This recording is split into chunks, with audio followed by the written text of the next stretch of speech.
안녕하세요. 코인킹 곽도팔입니다. 어제도 역시나 저녁 9시 30분 미국의 PC 개인 소비 지출 가격 지수가 전년 동월보다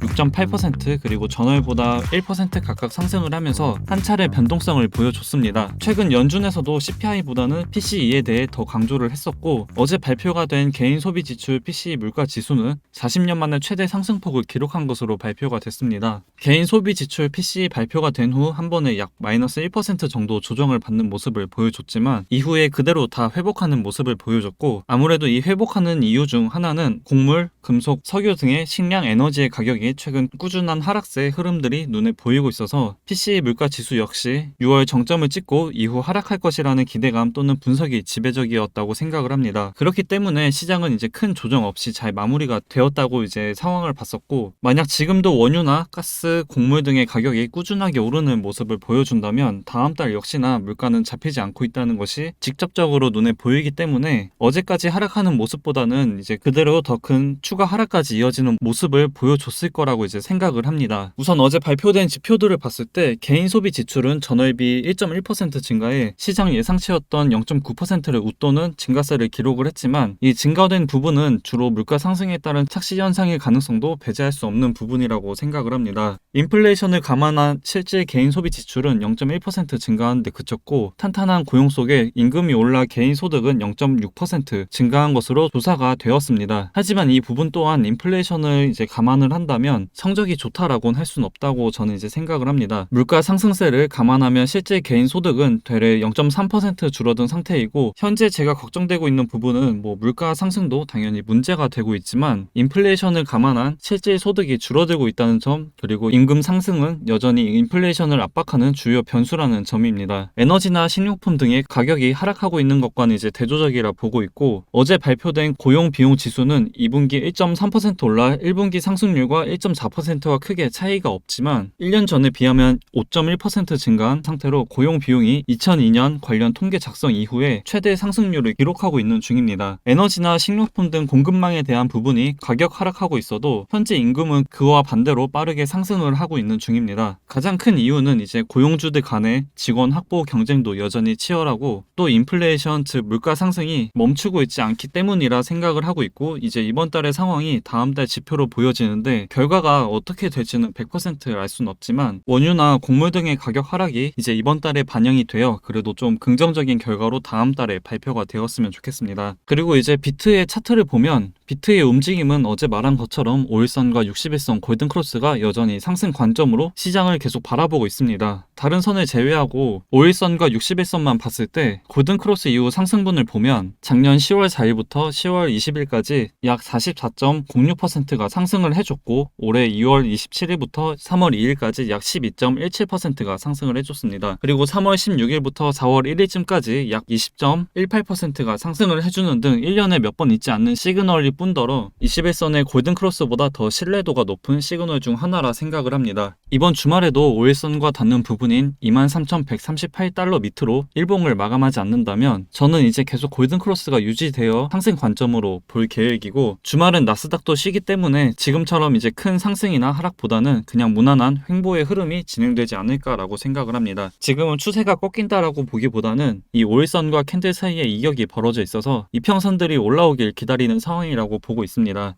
그렇기 때문에 이번 주말인 오늘과 내일은 딱히 큰 걱정은 하지 않고 마음 편하게 주말을 보내려고 합니다. 알트코인 같은 경우엔 어제 말했던 아발란체는 약간 힘이 없는 듯 하지만 카이버 네트워크는 어제에 이어 추가 상승이 나와주고 있습니다. 개인적으로 이제 막 5일선과 60일선 골든크로스가 나와줬기 때문에 추가 상승 여력은 아직 있다고 보고 있고, 2020원 밑으로까지 빠지지 않는다면 큰 걱정은 없을 것 같습니다. 만약 수익이신 분들은 이제 손절가를 매수했던 매수가로 잡고 대응에 최대한 원금에 대해 손실을 보지 않는 매매를 하시는 걸 추천을 드립니다. 이제 댓글에 대해 잠깐 얘기를 해보면 저는 댓글에 대해 악플이 달려도 크게 신경을 쓰지 않는 편입니다. 근데 어제 댓글에 상승에 대해 애매하게 말을 했다는 댓글을 제가 이제 봤습니다. 썸네일부터 제 기준에선 그래도 상승의 관점으로 매수를 시작한다고 표현을 했었고, 그 기준은 FOMC 금리 인상 이후 기자회견 때라고부터 영상에서 언급을 했었습니다. 그리고 금리가 인상되거나 그리고 기자회견이 부정적으로 나온다 하더라도 저는 이제 분할 매수로 접근해 상승의 관점을 보겠다고 했었는데 이제 이러한 표현도 다른 분들에겐 좀 애매할 수도 있구나라는 생각을 하게 되었습니다. 앞으로는 제 관점을 여러분들에게 조금이라도 더 명확하게 전달해 드릴 수 있도록 명분이나 아니면 차트 또는 분석에 대한 부분을 더 명확하게 보강을 해보도록 준비를 해보겠습니다. 그리고 마지막으로 이제 선물 소통방 입장 인원이 이제 현재 1437명으로 자리가 63명밖에 남지 않았습니다. 여전히 이 방 안에서 정말 억대로 운영하시는 분들과 선물 전문 트레이더님이 주말 상관없이 계속 소통을 하면서 매매를 같이 하고 있습니다. 이젠 정말 인원이 100명대 미만밖에 남지 않았기 때문에 이번 주 주말을 끝으로 아마 1500명이 꽉 차면 입장은 마감이 될 예정이라고 합니다. 선물을 하시는 분들께 이 소통방이 조금이나마 도움이 됐으면 좋겠고 또 많은 혜택들이 있으니까 모두 다 받아가셨으면 좋겠습니다. 오늘 준비한 내용은 여기까지이고 주말만큼은 좀 매매도 쉬면서 그동안 놓치고 있었던 부분 또는 일이나 주변 사람들과 좋은 시간을 행복하게 보내셨으면 좋겠습니다. 다음 주 월요일에 여러분들에게 또 더 도움이 되는 내용들 준비해서 찾아뵙겠습니다. 다들 주말 잘 보내시고 코인킹 곽두팔이었습니다.